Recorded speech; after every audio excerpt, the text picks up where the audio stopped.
episode 90 of This and That and What the Fuck Else. In this one I'll be talking about my favorite topic, the global revolution, and some stuff on the green. There's a philosophical thing that I would like to share, some things on the protest, and Turkey, a little bit about the Ukraine, and what the fuck that can make you smile, which I think is quite appropriate for this time that we are in. But let's start. Before I start with this, I don't want to say that I'm depressed about what's going on, but I am concerned about what's going on in Europe, because it will have an effect on us. I don't think that the European citizens fully grasped what is actually happening with themselves and where their countries are going. What I cannot understand is that can they not see their industries collapsing, because obviously there should be millions of people losing their jobs now. And then the energy prices and the food prices and food scarcities, I believe in England there's a major problem with eggs. So things are not looking good there. For us here in South Africa, there's a lot of farmers in South Africa that basically export everything to the EU, and they are going to find themselves in a difficult situation. The EU won't be able to pay for those things anymore. The EU is financially deep in trouble, but that leadership, it seems to me that they are oblivious. They are spending money like there's no tomorrow. The same in England. I don't know where this is going to end. But things doesn't look good for the West. And there's this from Lavrov. As to how and when BRICS might expand, we the 5 BRICS countries have agreed to coordinate the criteria and principles that we should be guided by when considering applications. We have already received some official applications for membership. And it is important.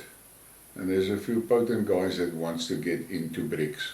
I just hope that this ANC cretins don't fuck this up for South Africa. Then we've got this. The end of the US hegemony and the US dollar as the world's reserve currency is near. The next expansion of BRICS Plus will have a GDP 30% larger than the US, over 50% of the global population, and 60% of oil and gas reserves. Multipolar is inevitable. And that is the truth, and there is more and more commentators in the West that will agree that multipolarity is inevitable. And the Western world will have to adjust. They can no longer act as if they are the global rulers. Those days are gone forever. And then you get stupid shit like this. US brands Russia non-market economy, paves way for raising import duties. Washington has branded Russia a non-market economy, enabling the US to artificially raise prices for Russian imports. The Kremlin has lashed out at the move, saying it would cause more pain for the global economy. The Americans seems to me hitting panic buttons. They make the most ridiculous statements and actions. I mean, look at this. Who benefits from doing what they are doing now? And then there's Black Empire. I like him. I follow him on Twitter. There is his username. You can do it too. Who gave the United States the right to be able to punish countries for not doing what they tell them to do? And that is a very important question, and more people in the world are asking those questions. I mentioned earlier to my wife that I don't think that the so-called collective West fully understand the levels of antagonism and in many instances raw hatred that exists in the rest of the world towards the West. Finance Minister of Pakistan said that the United States cannot stop Pakistan from buying Russian oil. He also confirmed that this country will take important steps to buy oil from Russia in the coming months. And there, once again, who the fuck gave the US the authority to dictate to other countries how and where they must trade? And then more from Lavrov. When neither the Warsaw Pact nor the Soviet Union is no longer there, it is unclear from whom they were defending themselves. They moved this line of defense close to our borders several times, and that is about NATO.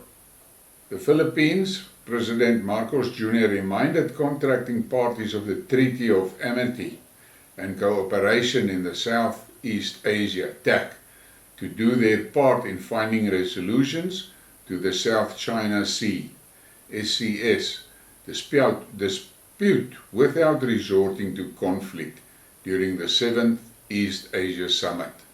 And that's it. The rest of the world is sick and tired of this wars. And I don't know, the Americans better pack their bases up and fuck off back to their country and go and sort their own country out. They've got massive problems in their own country. Lavrov was questioned by media after the summit.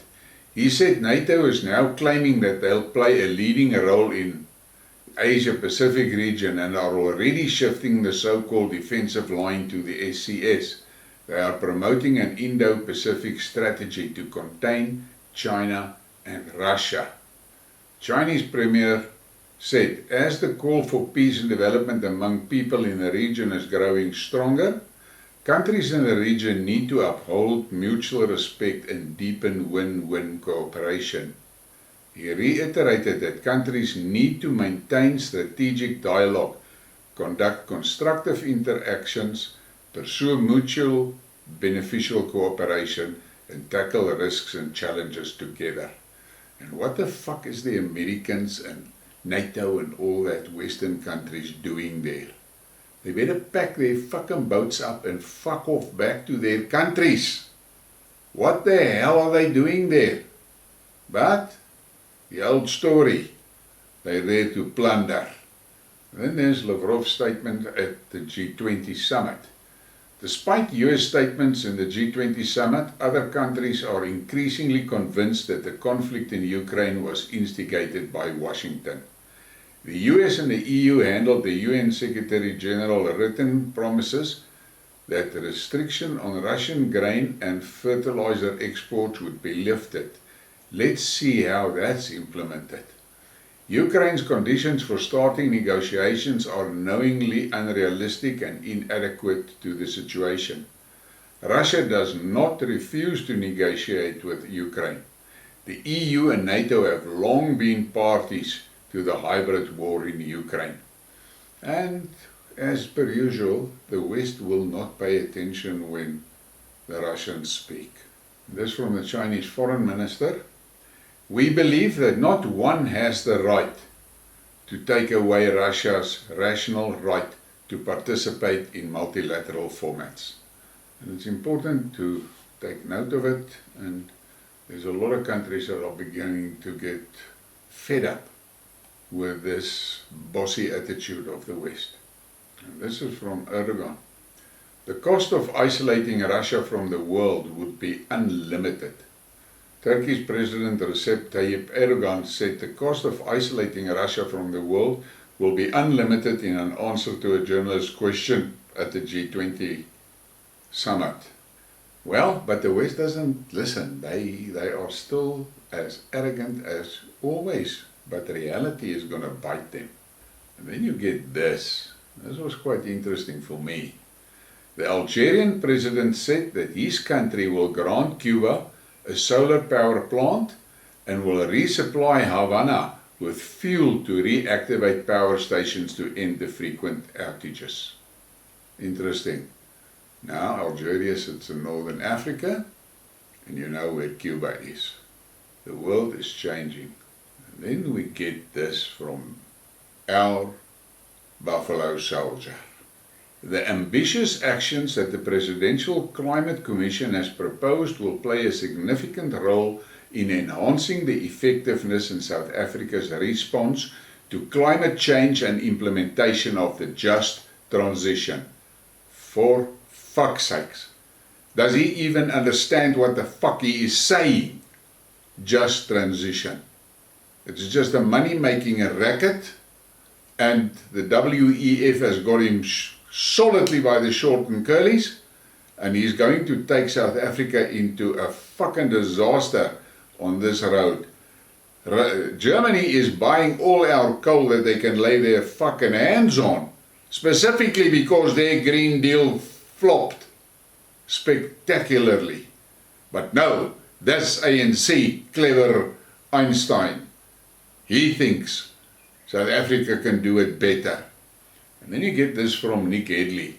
Now this guy, he is a green maniac, and he never answers any questions that you toss his direction.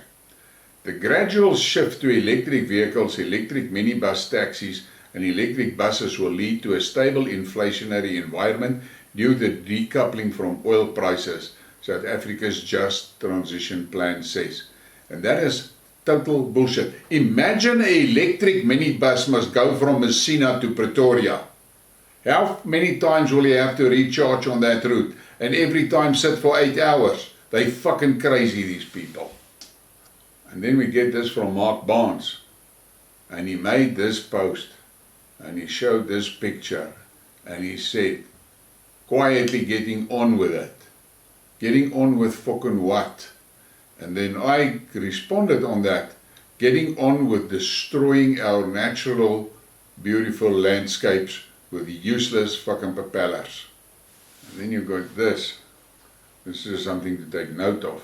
A reminder of the child laborers in the Democratic Republic of the Congo mining cobalt for batteries. But the greenies don't say a word about that. And then you get this image, and you must look at this image. And the one is from 2017, in 21 June, and the other one is 2022, 21 June. In 2017, look at those temperatures in the 30s, and the whole fucking map is green. And here, now today, those temperatures are in the 20s, and the whole fucking map is red. They're busy with a big bullshit story. And then this guy comes out with this statement, and you must listen carefully to what he says. In academic climate science, the past is constantly changing, but the future is known with great certainty. How the fuck does that work? The past is constantly changing, but the future is known with great certainty. It's a big bloody scam. The Arctic sea ice minimum in September was up more than 30% since 10 years ago. I'm not aware of a single press outlet that was reported this. And then look at those graphs, you can stop the thing and look better at it. But that's a reality. They're just talking shit all the time. And then you get an advert like this. And this fucking oak from the UN was standing there in water up to his ankles. Global warming has been catastrophic for United Nations credibility because it didn't happen. It was all about money, power, influence and trust. The UN failed at everything else. Human society, for all its failings, can't affect the flow of climate cycles and seasonal weather. And that is the truth and the reality. It's a bullshit story. People must wake up. Can you remember when they put us through hell about the ozone layer? Where is that now? But they loaded us with taxes that we are still paying today. And then there's this. Africa slams West over asking continent to pay 2.8 trillion for pollution. According to the World Economic Forum, the continent needs to pay 2.8 trillion to meet its obligations under the Paris Agreement to minimize emissions. Artis Karabo-Letawa explains the West's impact on South Africa's economy and on putting the country's energy independence at risk. Where the fuck did they come out with Africa must pay these penalties? Fuck that. That was one of the first things that Trump did when he was president. He pulled out of that Paris climate thing because it was bullshit. And then this philosophical piece from Thomas Sowell. One of the sad signs of our times is that we have demonized those who produce, subsidized those who refuse to produce, and canonized those who complain. Think about it? That's true. And then we get to the protests. The March of the Poles was organized in Wrocław. According to the police, 4,000 people took part in the march. Anti-Ukrainian chants dominated among the slogans. Stop the Ukrainization of Poland. Ukraine is not my brother.